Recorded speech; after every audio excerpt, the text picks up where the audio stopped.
Hello everyone, welcome back to my YouTube channel. तो आज की क्लास में हम सीखने वाले हैं इंग्लिश के सबसे इम्पोर्टेंट टॉपिक को। जी हाँ, सबसे इम्पोर्टेंट टॉपिक को। अगर आप बिगनर हो, हिंदी मीडियम से हो, जीरो से इंग्लिश सीख रहे हो, तो आज की क्लास को बड़े ध्यान से देखना। क्योंकि अगर आपने आज की क्लास को अच्छे से समझ लिया तो मैं गारंटी देती हूँ कि 50% इंग्लिश आप आज ही सीख जाओगे। हर एक वाक्य को, हर एक सेंटेंस को बिना गलती करे खुद अपने आप बना पाओगे। तो आज की क्लास में हम सब्जेक्ट, ऑब्जेक्टिव और पजेसिव केस को सीखने वाले हैं। सब्जेक्ट तो फिर भी काफी लोगों को अच्छे से समझ में आते हैं, पर सबसे ज्यादा लोग गलतियां करते हैं ऑब्जेक्टिव और पजेसिव केस में। ये शब्द छोटे जरूर होते हैं, पर किसी भी सेंटेंस को बनाने में इनका रोल सबसे ज्यादा होता है। तो चलिए फिर इन तीनों कैटेगरी को वन बाय वन बिल्कुल इजी तरीके से सीखते हैं। तो सबसे पहले हम सीखेंगे सब्जेक्ट और उसके ऑब्जेक्टिव केस को।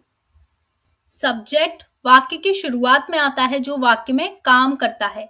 सब्जेक्ट वाक्य के शुरुआत में आता है जो वाक्य में काम करता है। Example, I play cricket. मैं क्रिकेट खेलता हूं। तो कौन क्रिकेट खेलता है? मैं। तो मैं को इंग्लिश में बोलते हैं आई, तो आई हो गया हमारा सब्जेक्ट। इसी तरीके से मैं को इंग्लिश में बोलते हैं आई, हम को इंग्लिश में बोलते हैं वी, तुम या फिर आपको यू, वह लड़के के लिए ही और वह लड़की के लिए शी का यूज करते हैं। यह वह किसी वस्तु के लिए हम इट का यूज करते हैं। वे के लिए दे का यूज करते हैं, यानी कि I, we, you, he, she, it, they, ये सभी सब्जेक्ट होते हैं जो वाक्य की शुरुआत में आते हैं, जो वाक्य में कोई ना कोई काम करते हैं। अब इन्हें एग्जाम्पल के थ्रू समझते हैं। मैं क्रिकेट खेलता हूं। तो कौन क्रिकेट खेलता है? मैं को इंग्लिश में बोलते हैं आई, तो आई हो गया हमारा सब्जेक्ट। मैं क्रिकेट खेलता हूं, आई प्ले क्रिकेट। हम स्कूल जाते हैं। तो कौन स्कूल जाता है? हम। तो हमको इंग्लिश में क्या बोलते हैं? वी। तो वी हो गया हमारा subject, we go to school. हम स्कूल जाते हैं, वी गो टू स्कूल। तुम अंग्रेजी सीखते हो। तुम अंग्रेजी सीखते हो, तो तुमको इंग्लिश में बोलते हैं यू। तो यू हो गया हमारा सब्जेक्ट, यू लर्न इंग्लिश। तुम अंग्रेजी सीखते हो, यू लर्न इंग्लिश। वह तेज दौड़ता है। वह तेज दौड़ता है। कौन तेज दौड़ता है? वह। लड़का है तो ही, लड़की है तो शी। वह तेज दौड़ता है, तो वह को बोलेंगे ही। ही हो गया हमारा subject, he runs fast. He runs fast. Objective case को समझते हैं अब। ऑब्जेक्ट वर्ब के बाद आता है जिस पर काम किया जाता है। ऑब्जेक्ट वर्ब के बाद आता है जिस पर काम किया जाता है। जैसे एग्जाम्पल, शी लाइक्स मी। वो मुझे पसंद करती है। तो मुझे पसंद करने का काम किया जा रहा है। वो मुझे पसंद करती है, तो मुझ पर क्या किया जा रहा है? काम। मुझ पर पसंद करने का काम किया जा रहा है। तो ये हो गया ऑब्जेक्ट, मी हो गया हमारा ऑब्जेक्ट। तो मुझे या मुझको को इंग्लिश में बोलते हैं मी, हमें हमसे को इंग्लिश में बोलते हैं अस, तुम्हें आपको को इंग्लिश में बोलते हैं यू, उससे या फिर उससे किसी लड़के के लिए बोलते हैं हिम, उसे उससे लड़की के लिए हर, उसे उसको इसे के लिए बोलते हैं इट, उन्हें या फिर उनके के लिए बोलते हैं देम। तो me, you, us, him, her, it, them, ये सारे क्या होते हैं? ऑब्जेक्ट होते हैं। ठीक है, तो आपको सब्जेक्ट और ऑब्जेक्ट को बिल्कुल याद रखना है।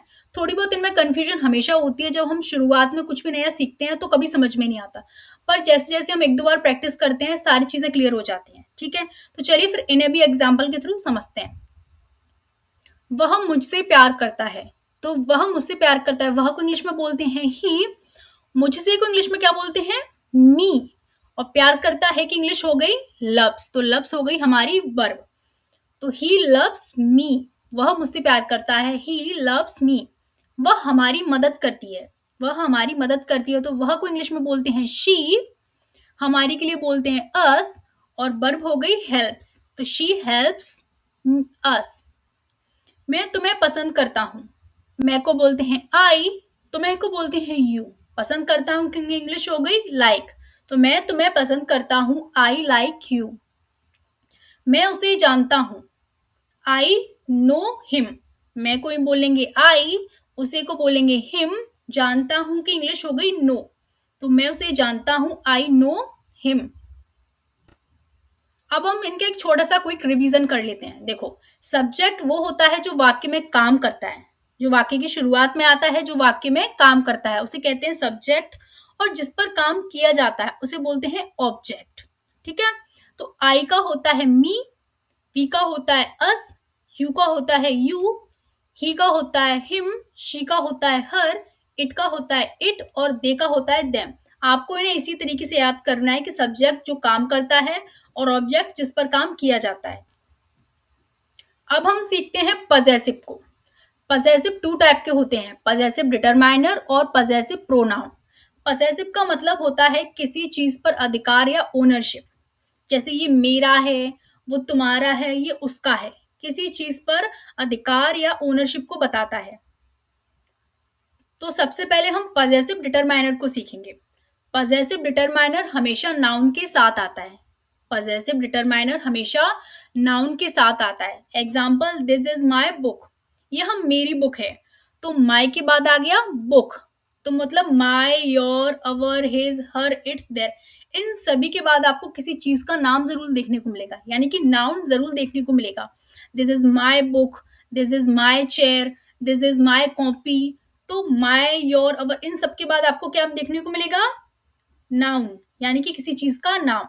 तो मेरा की इंग्लिश होती है माय, तुम्हारा की इंग्लिश होती है योर, हमारा अवर, उसका हिज, उसकी हर, उसका किसी जानवर या वस्तु के लिए इट्स, और उनका, उनकी के लिए हम यूज करते हैं इंग्लिश में देयर का।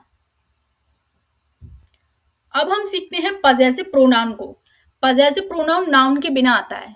पजेसिव डिटरमाइनर किसके साथ आता है? हमेशा नाउन के साथ आता है। और पजेसिव प्रोनाउन हमेशा नाउन के बिना आता है। जैसे this book is mine, this book is mine, ये हम मेरी बुक है, तो मेरी, mine, yours, our, his, hers, its, their, इन सभी के बाद आपको कुछ देखने को नहीं मिलेगा, क्योंकि सबसे लास्ट में आपको यही चीजें दिखेंगी, यानी कि पजेसिव प्रोनाउन नाउन के बिना आता है। देखो, हिंदी मतलब तो पजेसिव डिटरमाइनर का और पजेसिव प्रोनाउन का सेम रहता है। जैसे कि माय का मतलब भी मेरा होता है और माइन का मतलब भी मेरा होता है। इंग्लिश में थोड़े से वर्ड चेंज रहते हैं, बट हिंदी मतलब तो सेम रहता है। मेरा का हिंदी मतलब होता है माइन, तुम्हारा का योर्स, हमारा का अवर्स, उसका हिज, उसकी हर्स और उनका देयर्स। इट का इसमें यूज बहुत कम होता है, यानी कि मैं कहूंगी ना के बराबर होता है। अब हम पजेसिव डिटरमाइनर को और पजेसिव प्रोनाउन को एग्जाम्पल के थ्रू बहुत आसानी से समझेंगे। पजेसिव डिटरमाइनर हमेशा नाउन के साथ आता है और पजेसिव प्रोनाउन हमेशा अलोन आता है, यानी कि नाउन के बिना आता है। जैसे कि ये क्वेश्चन है, यह मेरी किताब है, यह मेरी किताब है। इस एक सेंटेंस को हम दो तरीके से बना सकते हैं। This is my book, this is my book, यानी कि माई के बाद हमने कोई नाउन लगा दी, दिस इज माई बुक। या फिर हम बोल सकते हैं this book is mine, this book is mine. तो सेंटेंस तो एक ही है, पर हम इसे दो तरीके से बना सकते हैं, एक तो पजेसिव डिटरमाइनर के साथ, एक पजेसिव प्रोनाउन के साथ। या तो हम बोल सकते हैं दिस इज माई बुक, या फिर हम बोल सकते हैं दिस बुक इज माइन। वह तुम्हारी पेन है, वह तुम्हारी पेन है। या तो हम बोल सकते हैं दैट इज योर पेन, या फिर हम बोल सकते हैं that pen is yours, that is your pen, या फिर दैट पेन इज योर्स। मतलब आपको केवल इतना याद रखना है कि पजेसिव डिटरमाइनर है, नाउन के साथ आता है, और जो पजेसिव प्रोनाउन है वो हमेशा अलोन आता है। तो आई होप आज की क्लास आपको अच्छे से समझ में आ गई हो, और अगर फिर भी कोई कंफ्यूजन हो, डाउट हो, तो प्लीज़ मुझे कमेंट बॉक्स में लिख के ज़रूर बताना। अगर वीडियो अच्छा लगा हो तो लाइक कमेंट करना मत भूलना, और ऐसी इन्फॉर्मेटिव वीडियोस को पाने के लिए चैनल को कर लो सब्सक्राइब, बेल आइकन बटन को कर लो प्रेस, ताकि जो भी मैं न्यू वीडियो अपलोड करूं उनका नोटिफिकेशन सबसे पहले आप तक पहुंच सके।